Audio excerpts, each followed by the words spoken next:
Hello kids, today we are going to study about computer hardware. We will go for the different definitions of the computer hardware and its components and its types. So now we are moving towards the computer hardware. So this is the hardware and a man is trying to destroy it because he is too much irritated because it's not working. Wow, it happens with us also. So computer hardware. What is computer hardware? Let me tell you. So this is the definition of a computer hardware. Hardware is the physical touchable material components of the computer. Hardware is the physical touchable material components of the computer. Kindly repeat with me. Hardware is the physical touchable material components of the computer. So they are the electronic, magnetic, mechanical and electric devices. They are the electronic, magnetic, mechanical and electrical devices. They are the electronic, magnetic, mechanical and electric devices. Hardware is the physical, touchable material components of the computer. Awesome. You repeat it with me. It's awesome. So we are moving towards the next slide. And what is on it? Hardware components of the computer. What are the hardware components of the computer? Hardware components can be divided into the following categories. Hardware components can be divided into the following categories. The first point is system unit. Second one is the input devices. Say with me. System unit, input devices, output devices. Fourth word is the storage devices. System unit, input devices, output devices, storage devices. Very good. Repeat after me. System unit, input devices, output devices, storage devices. Very good. Awesome job. So now here it is what? System unit. System unit, that is the hardware component. So the system unit, also known as a tower, or chassis, is the main part of a desktop computer. The system unit, also known as a tower or chassis, is the main part of a desktop computer. The system unit, also known as a tower or chassis, is the main part of a desktop computer. So it can come in the blanks. So revise it with me. The system unit, also known as a tower or chassis, is the main part of a desktop computer. What includes in it? It includes motherboard, CPU, RAM. CPU is the central processing unit, RAM is the random access memory and other components. It includes motherboard, CPU, RAM and other components. So the system unit, also known as a tower or chassis, is the main part of a desktop computer. It includes the motherboard, CPU, RAM and other components. The term system unit is often used to differentiate. Between computer and peripheral devices. The term system unit is often used to differentiate between computer and peripheral devices. So we are moving towards the next slide. It's what? It's input devices. What are input devices? An input device is a hardware or a peripheral device. An input device is a hardware or peripheral device used to send data to a computer. An input device is a hardware or peripheral device used to send data to a computer. An input device is a hardware or peripheral device used to send data to a computer. An input device allow user to communicate. And feed data and instructions to the computer. We have to provide data to the system. And which device we use it? We use input devices. So repeat after me. An input device is a hardware or peripheral device used to send data to a computer. An input device allow user to communicate and feed data and instructions to the computer. Input device attached to the system unit through different ports or wires. Input device attached to the system unit through different ports or wires. Input device attached to the system unit through different ports or wires. We are moving towards the next slide. And what is this? This is the input device. Which input device is this? This is very important input device, that is keyboard. So here is the definition. Keyboard is the most common and very popular input device. Keyboard is the most common and very popular input device which helps to input data to the computer, which helps to input data to the computer, which helps to input data to the computer. So blocks can be like this. Keyboard helps to input data to the computer. Keyboard helps to input data to the computer. Keyboard helps to input data to the computer. Keyboard layout is similar to the traditional typewriter. Keyboard layout is similar to the traditional typewriter. Keyboard layout is similar to the traditional typewriter. So now we are going to discuss how many types of keys on the keyboard. So a keyboard has following types of keys. How many keys does any keyboard has? 106 keys. 106 keys. So it can vary also, but normally in normal keyboards we have 106 keys. So the first one is alphanumeric keys. Alphanumeric keys, alphabets and numbers. Alphabets are from A to Z and numbers from 0 to 9. Then numeric keys. Numeric keys are from 0 to 9. Function keys F1 to F12. Function keys F1 to F12. Control keys. Control keys are what? Some examples are here: print screen, delete, and insert, home, etc. And what are special purpose keys? Numlock, alter, etc. So revise with me: alphanumeric keys, numeric keys, function keys, control keys, special purpose keys.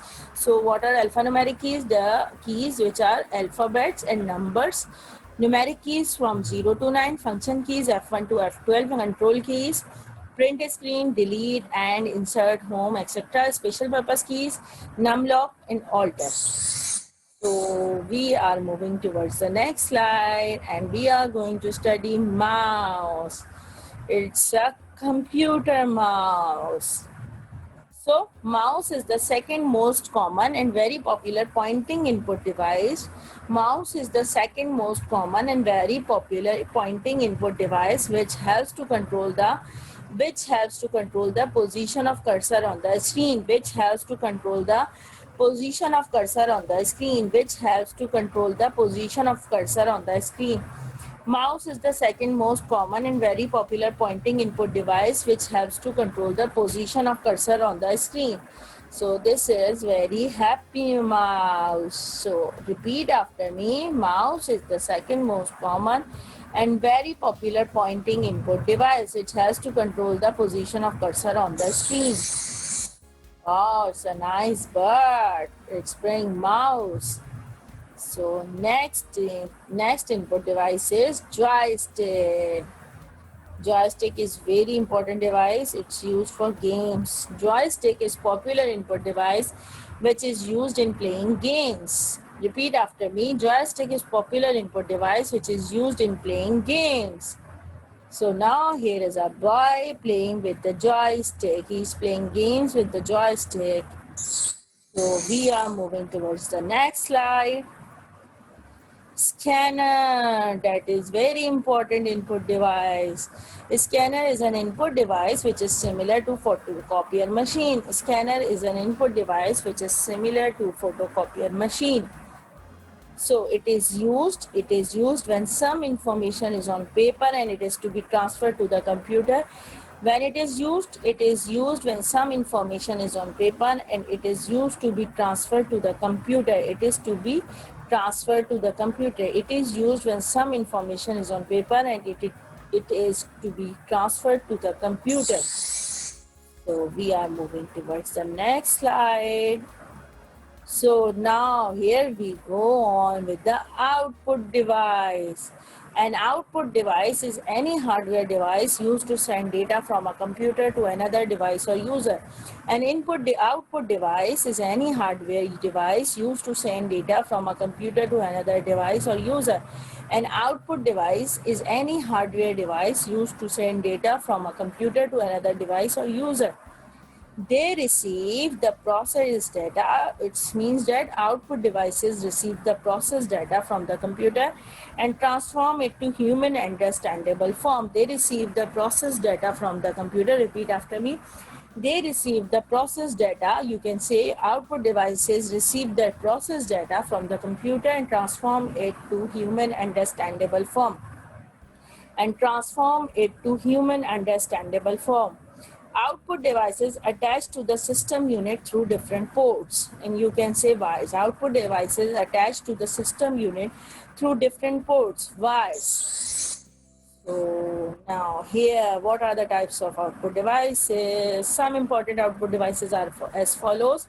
Monitor. Monitor is an output device. Printer is also an output device. Then what we have is speaker. It's very interesting device. So monitor, printer, and speaker are output devices. So these are some examples of output devices. Wow, this cat is taking this mouse in its mouth. Wow. So what are the output devices? Repeat after me. Monitor, printer, speaker. Very good. So here comes monitor. Monitors commonly called as visual display unit. Monitors commonly called as visual display unit are the main output device of a computer. Monitors commonly called as visual display unit. Visual display unit. Monitors commonly called as visual display unit are the main output device of a computer. So it forms images from tiny dots. It forms images from tiny dots called pixels. Repeat after me. It forms images from tiny dots called pixels. Now cathode ray tube, CRT. CRT, cathode ray tube, is the technology used in traditional computer monitors and television. Cathode ray tube, CRT is the technology used in traditional computer monitors and televisions. So here is the monitor. Wow, monitor is using keyboard. So here comes what? Here is a printer. A printer provides output in the form of text or images printed on the paper. Repeat after me. A printer provides output in the form of text or images printed on paper. A printer provides output in the form of text or images printed on paper. A printer provides output in the form of text or images printed on paper.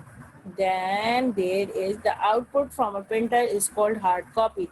The output from a printer is called hard copy. The output from a printer is called hard copy. And what is soft copy? Which we see in the computer, that is soft copy. So what are the common examples of printer? Laser printer and inkjet printer are most common types of printers. Laser printer and inkjet printers. Laser printer and inkjet printers are most common types of printer. A printer provides output in the form of text or images printed on paper. The output from a printer is called hard copy. The laser printer, the inkjet printer are most common types of printer. So here is a printer. Now we are moving towards the next slide, speaker. So what the speaker is? Speakers are devices that provide output in the form of sounds. So speakers are also output devices. Speakers are devices that provide output in the form of sounds. Speakers are output devices that provide output in the form of sounds. They enable the user to listen to music, speech, or any other sound. They enable the user to listen to music, speech, or any other sound. They enable the user to listen to music, speech, or any other sound. So wow, see, is the speakers, there's something music. Wow. So speakers are output devices that provide output in the form of sounds. They enable the user to listen to music, speech, or any other sounds. So here comes, we have done in the last class, primary storage and secondary storage. Primary storage is the main memory, or you can say is an internal memory. There are some differences of primary storage or secondary storage. Primary storage is the main memory or internal memory. Secondary storage, auxiliary memory, external memory, or secondary memory. Secondary storage is known as auxiliary memory, external memory, or secondary memory. Primary storage, main memory or internal memory. Secondary storage is the auxiliary memory, external memory, or secondary memory. What are the examples of primary storage? RAM, random access memory; ROM, read-only memory; cache; ROM, EPROM. So RAM and ROM, revise it. Primary storages are RAM and ROM. Random access memory, read-only memory. Secondary storage examples are HDD, CD, DVD, floppy disk, flash drives. HDD, CD, DVD, floppy disk, flash drives. HDD, CD, DVD, floppy disk, flash drives. Primary storage are temporarily stores data while in use. Primary storage are temporarily stores data while in use. Secondary storage permanently stores data. Secondary storage permanently stores data. Primary storage temporarily stores data while in use. Secondary storage permanently stores data. Primary storage is the volatile memory. Primary storage is the volatile memory. Secondary storage is the non-volatile memory. Primary storage is the volatile memory. Secondary storage is the non-volatile memory. CPU directly accesses data. CPU directly accesses data. CPU directly accesses data in the primary storage, while in secondary storage, CPU does not directly access data. While in secondary storage, CPU does not directly access data. Primary storage in primary storage, CPU directly access data, while in secondary storage, CPU does not directly access data. When power cuts cause data loss, it happens in the primary storage. When power cuts cause data loss in the primary storage, but in secondary storage, power cuts do not cause data loss. Primary storage is having limited storage capacity. Primary storage is having limited storage capacity. Primary storage is having limited storage capacity. Secondary storage is expensive and scalable storage capacity. Secondary storage is having expensive and scalable storage capacity. Primary storage is having faster data access. Primary storage is having faster data access. Secondary storage is having slower data access. Secondary storage is having slower data access. Secondary storage is having slower data access. So now, thank you so much. Hopefully, students, you will learn it from this video and it will help you in learning about the computer hardware, its components, and you have learned also system unit, input devices, storage devices, output devices. Hopefully you will learn it and you will get benefit from this video. Okay, bye-bye. Thank you. Mouse is very happy. It's time to play. You can play after reading this or watching this video. Bye-bye.